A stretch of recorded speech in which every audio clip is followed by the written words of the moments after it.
Magandang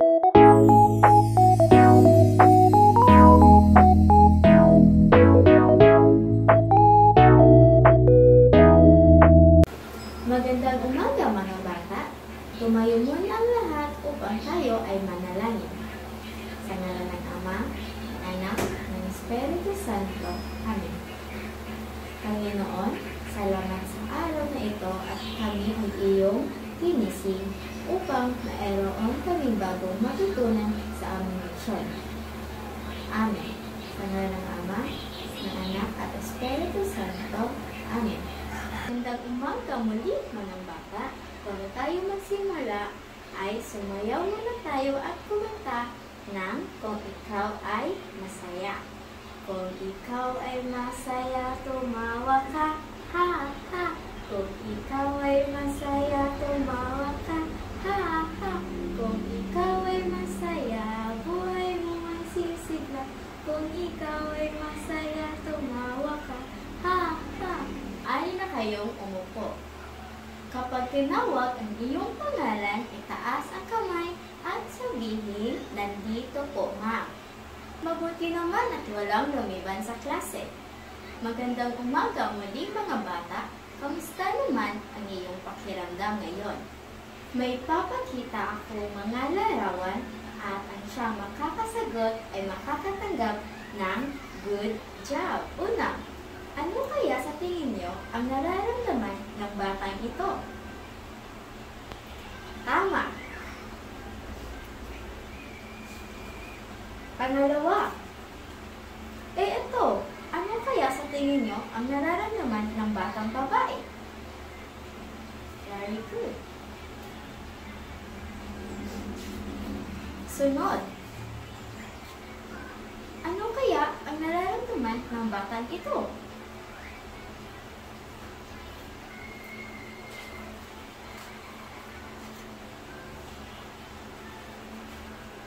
Ito, ano kaya sa tingin niyo ang nararamdaman ng batang ito? Ngayong araw, pag-uusapan natin ang pag-unawa sa sariling damdamin at paano natin ito maiintindihan.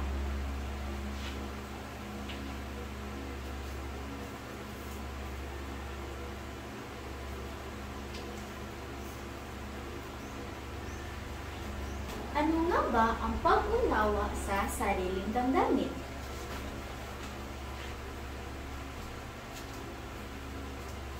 Ito ay ang kakayahang kilalanin, tanggapin at maintindihan ang nararamdaman sa anumang sitwasyon. Sa iba't ibang pangyayari ay may iba't iba din tayong nararamdaman. Gaya ng una, saya o kasiyahan. Ito ang damdamin o kagalakan kapag tayo ay nakakaranas ng positibong karanasan o tagumpay.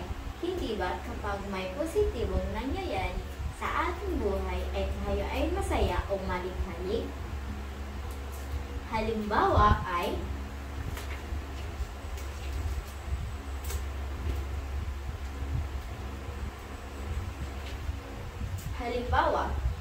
si Jeyo ay nagtatalon sa saya dahil sa natanggap na regalo. Si Jeyo ay nakatanggap ng regalo kaya siya ay masaya. Hindi ba kapag tayo ay binigyan ng regalo ay tuwang-tuwa tayo? Pangalawa ay lungkot. Ito ay isang emosyon kapag tayo ay nawalan ng mahalaga o kapag may hindi magandang nangyari sa atin. Hindi ba, gaya na kapag tayo ay nawalan ng mahal sa buhay, tayo ay nagluluksa o nalulungkot. Halimbawa,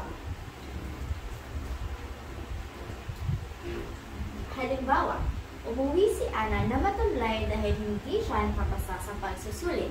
Hindi ba kapag tayo ay nakakuha ng maikling marka, ay tayo ay nalulungkot dahil hindi tayo nakapasa sa pagsusulit? Pangatlo ay galit.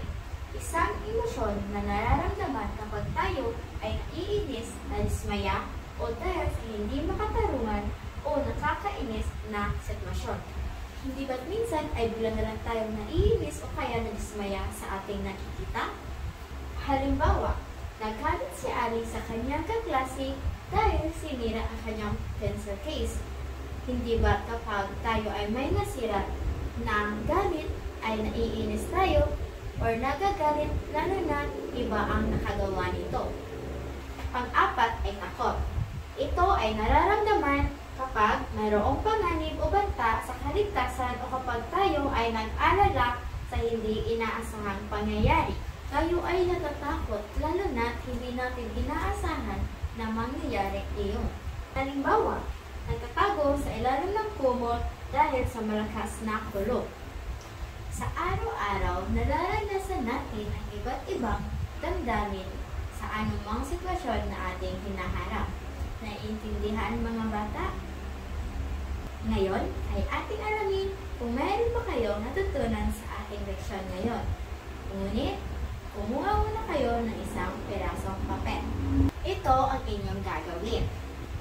Inupat ang letra ng tamang pinapakita ng emosyon mula sa hanay B sa bilang ng tanong sa hanay A. Isulat ang sagot sa papel. Bibigyan ko kayo ng 5 minuto upang magsagot. Mabuti, lahat kayo ay nakakuha ng mataas na marka. Ako ay masaya dahil alam ko na kayo ay nakinig sa ating leksyon ngayon. Kayo muna ay magsitayo at tayo ay manalangin. Sa ngalan ng Ama, ng Anak, at ng Espiritu Santo. Amen. Panginoon, salamat sa oras na iyong ibinigay na gayon naman ay meron kaming matutunan. At gabayan mo po kami sa aming pag-uwi sa kanya